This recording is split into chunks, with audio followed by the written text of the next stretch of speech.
सर्ववादी दल के प्राचीर से मैं अरुण पन्नालाल, राष्ट्रीय अध्यक्ष, बात कर रहा हूं। मैं असमानता जो समाजों में है उसके ऊपर आज चर्चा करूंगा और आप लोगों का ध्यान चाहूंगा।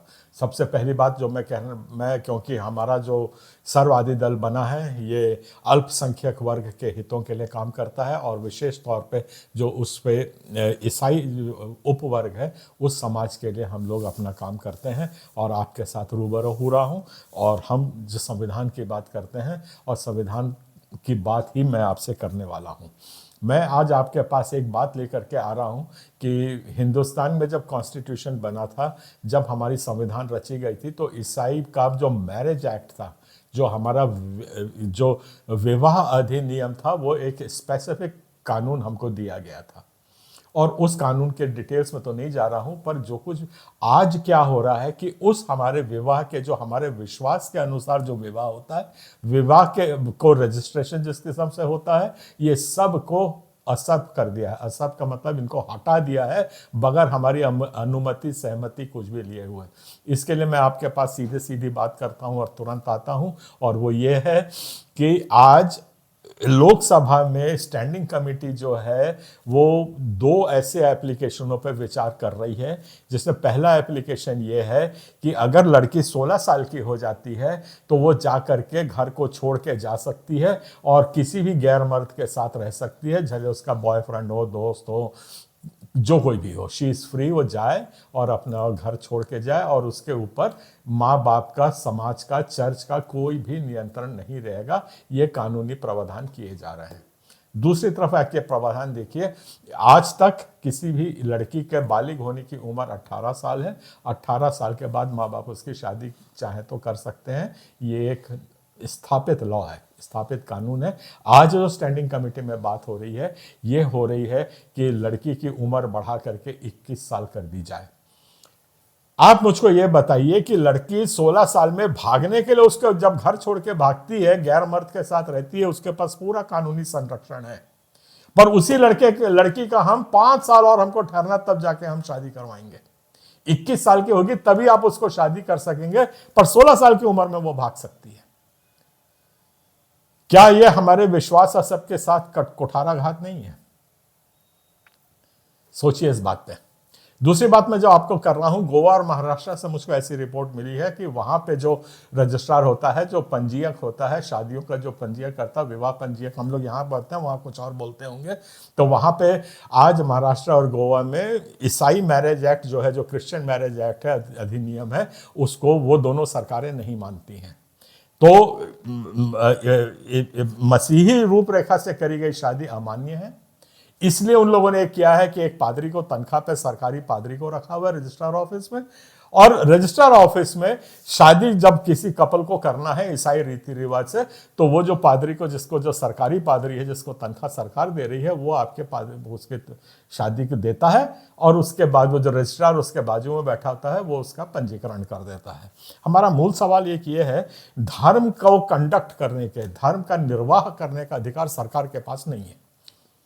आप बहुत क्लियरली समझ लीजिए, किसी भी धर्म का कोई पंडित किस तरीके से 7 फेरे ले रहा है, उल्टे फेरे ले रहा है, 3 फेरे ले रहा है, मुल्ला उनको कुछ पहना के कर रहा है, नहीं कर रहा है, हम लोग खड़े होकर कर रहे हैं, बैठ रहे हैं, सफेद पहन रहे हैं, ये हमारा धार्मिक विधि है। धार्मिक विधि में सरकार का कोई हस्तक्षेप नहीं है।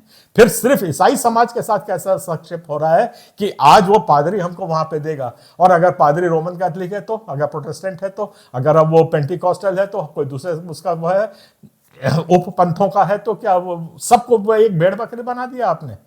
हमारे जो राइट टू चूज करने के जो अधिकार हमारे पास है, जो राइट टू ऑर्गेनाइज का जो अधिकार, वो सबको आपने हमारे ईसाई समाज से छीन लिया।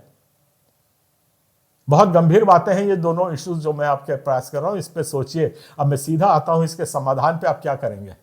मोमबत्ती लेके सड़कों पे चलेंगे? 3-3 इंच की मोमबत्ती लेके वो जब एक लड़की भाग जाएगी तो जाकर के सड़क पे जला देना मोमबत्ती और कचरे में फेंक देना। और या और बहुत ज़्यादा अच्छे ऑर्गेनाइज बड़े बड़े चर्च आएंगे तो 100-200 उनको लेकर के, और वो प्ले कार्ड लिख के एक तख्ती ले लेना कि हमको न्याय दिलाओ करके सड़क पे चल जाना और शाम को अपने घर पहुंच जाना। ऐसे करने से क्या आपको न्याय मिल जाएगा? आप सही में सोचते हैं तो ये बिल्कुल करते रहिए। और इसको न्याय पाना है तो आपको सिर्फ एक ही तरीका बच गया है कि आपको अपनी राजनीतिक शक्ति स्थापित करनी है।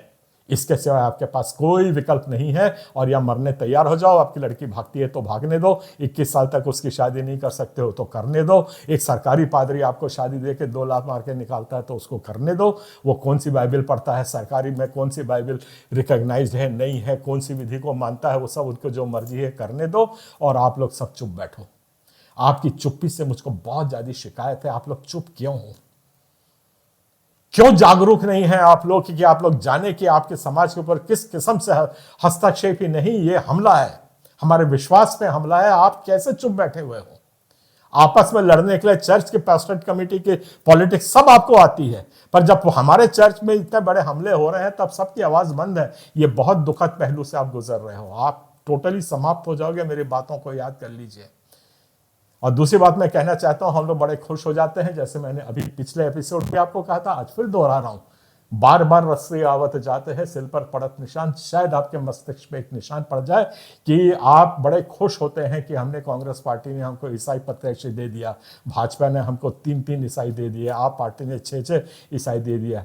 ये सब जितनी भी आप पार्टी में जो ईसाई हो, मुसलमान हो, हिंदू हो, कोई हो, वो पार्टी का गुलाम होता है। इस बात को समझ लीजिए अच्छे से।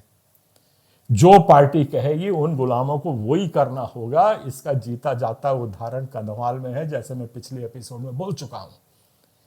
2000 लोगों की हत्याएं हुई थी और 40 हमारे पास सांसद थे, पर एक ने भी आवाज नहीं उठाई थी, कैबिनेट में नहीं बोला था, क्योंकि पार्टियों ने उनको मना किया था। और मेरी बात को सुन लीजिए, बड़े गहराई से बात कर रहा हूं, आपको गुलाम आज़ादी नहीं दिला सकता।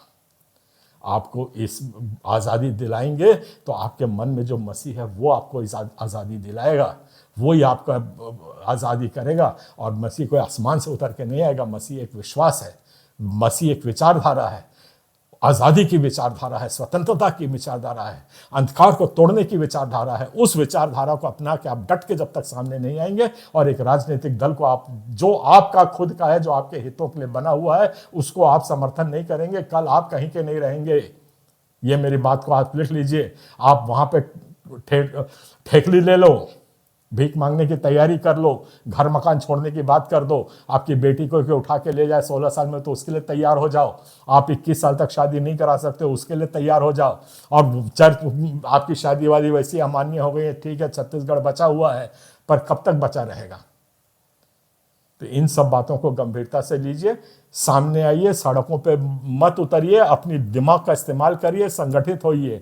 जितने हमारे बड़े बिशप्स, पादरीज, मॉडरेटर्स, ये वो जो बड़े बड़े चर्च लेके बैठे, थोड़ा सा भी गंभीर होइए तो मसीह के शरीर के लिए आप सोचिए आज एक बार। मसीह का शरीर आज़ादी का शरीर है। मसीह का शरीर अन्याय नहीं सहता है। आप अन्याय कैसे सह रहे हो?